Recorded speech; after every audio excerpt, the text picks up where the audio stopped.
Om Namah Shiva. I am astrologer and author, Professor rudramohapatra from Bhubaneswar, Odisha.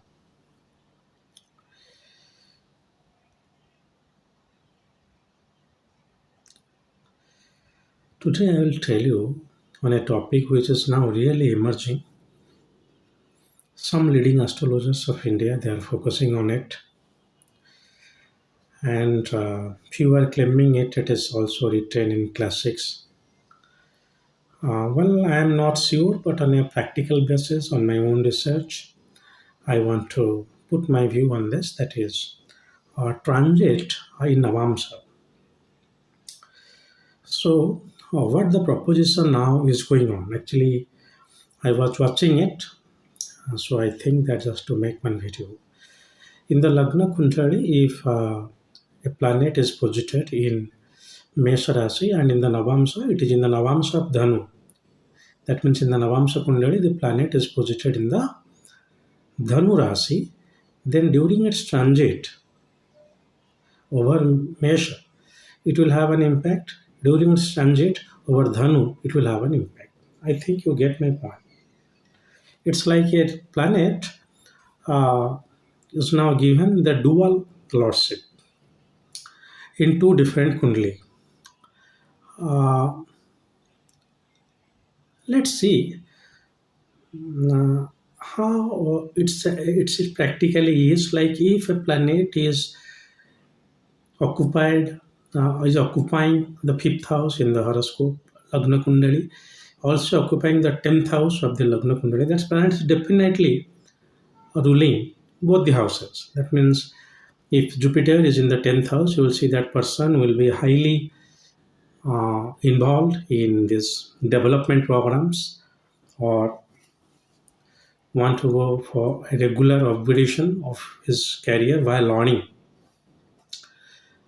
And if it is in the fifth house also, he will have attachment for, or she will have attachment for children. The love affair is, after all, a 10 years issue. So basically, we focus on children. So fifth house and 10th house. So no doubt that the planet is regulating both the house.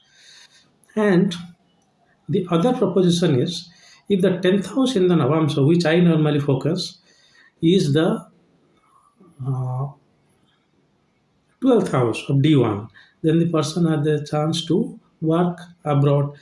See, you are looking at the and Sasiva, it is in the Dwadashamsa, then Jupiter's signification is getting lost. I apologize for the statement.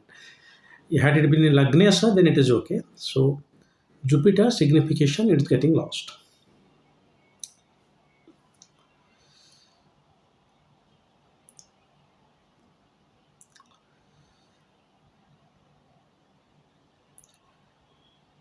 But topic is if the planet is transiting on a Mesha on Mesha, we Mesha if is it in planet is in the Mesha in the D1 chart, and it is in the Navamsa, it is Dhanu, then Dhanu and Mesha, the result will be given. But during which transit? The transit while it's a favorable transit. Let it's not over Mesha. Let's it also it's over any other house. Is a favorable transit, and it is not the 10th house. It is the house where the planet is posited, and that house is becoming which house in the D1.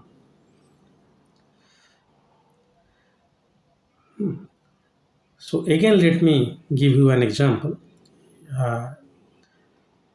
Mesha Lagna, Sunny is the 10th lord. Sunny is posited in the Capricorn in Mesha, and Sunny is in Tula Navamsha in Navamsha Kunda. Whatever that Tula house in the Navamsha does not matter.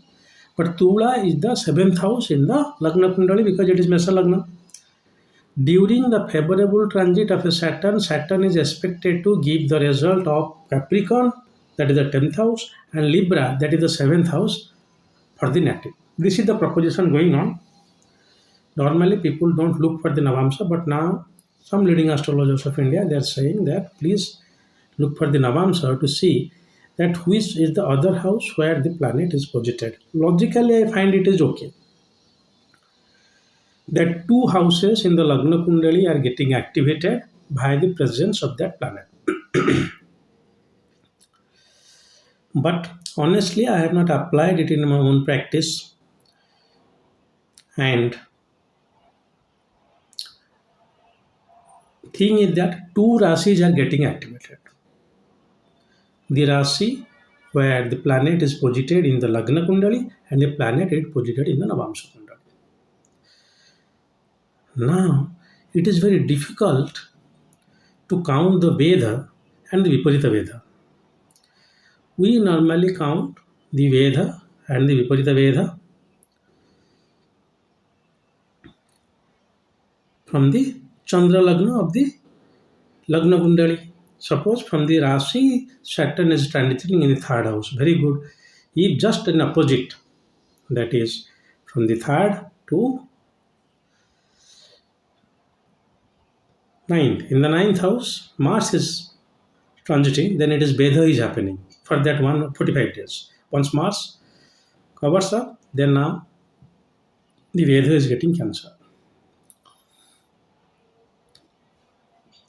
Please consider this Veda and other things from the Lagna Kundali of Chandra Lagna in the Lagna Kundali. Don't consider the Navamsa. This is where the things is happening. Somebody is saying that if Moon Rasi in the Navamsa will take the transit. No, everything will be counted from the Lagna Kundali. Only thing is that the other Rasi which the planet is regulating. Too much hot here. Anyway, the other Rasi which the planet is regulating is expected to give its result during a favorable transit, but you calculate the Veda, Viparita Veda, everything from the Lagna Kundali only. Are you getting my point? But it is true. Professor Mohapatra is supporting this statement to some extent, but I cannot give you a weightage that whether that during Saturn's dasa, if Saturn is posited in the 10th house for the Mesa Lagna, and Saturn's favorable transits, Saturn is transiting in Meena nowadays, so it is third from Makara. It's a favorable transit if it is happening, and the Saturn is also in a Rasi in the Navamsa. That house also you are expected to get result. If that house is becoming which house in the Lagna Kundali, you have to see. If Saturn is in Tula in the Lagna Kundali 7th, so if you are doing business, then also your 7th house is getting some kind of result during a Saturn dasa and Saturn's Venus Antardasa, Saturn transit like that. That means the modern research is saying that do not skip the other house where the Saturn or other planets are posited in the house of Navamsa. Well, my suggestion is please look for this an ancillary rule. First is you give the focus of the Lagna Kundali. Second, you say yes, there is a chance of this. I do not know how much it is fortifying because unless and until the 7th Lord Dasa has not arrived, even if Saturn is owning the 7th Navamsa or 7th house Navamsa in the Navamsa Kundali, only transit will not be favorable. But till then, logically, I find some sense in it. So it is up to you that first decide Dasha, Antardasha, Pratyantardasha, then only if Saturn's Dasa is arriving, then look for Saturn transit primarily from the Lagna Kundali or only from the Lagna Kundali. Check for the Veda. If it is okay, you can see that whether the other house where the Saturn is transiting or other sign Saturn is placed in the Navamsa Kundali, that house is getting activated or not.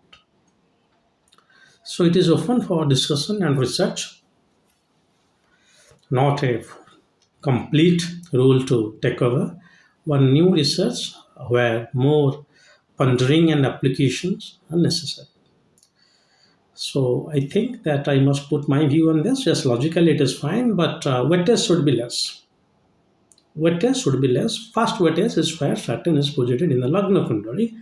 It is not The Navamsha, actually, you can say, I mean, you cannot deny that. You can say, yes, there is a chance that even if the person's marriage issues are coming, it may aggravate during that. Thus, taking Saturn as a destructive malefic. Well, I wish I can give you some illustrations, but I apologize for my limitations in editing these videos, both the physical and financial limitations. I hope you understand that. And for consultation, everything is mentioned in the website. Please visit the website. Do not disturb me at all. Please visit the website for consultation. Check the prices. If it is okay with you, please make the payment there. Then you come to me. The number is given as my personal number. If you are not serious, please do not waste your and my time. If you find my videos are okay for you, please think of supporting me by making some donation. Try to follow me in the Instagram. Finally, if possible, do not do astrology in amateur fashion. If you want to do astrology in a professional fashion, then only my videos are for you to take you ahead in the road of astrology. Well, this is all for today. If Lord Mahadeva wants, I'll come up with another new video soon. Till then, God bless you all. Om Namah Shivaya.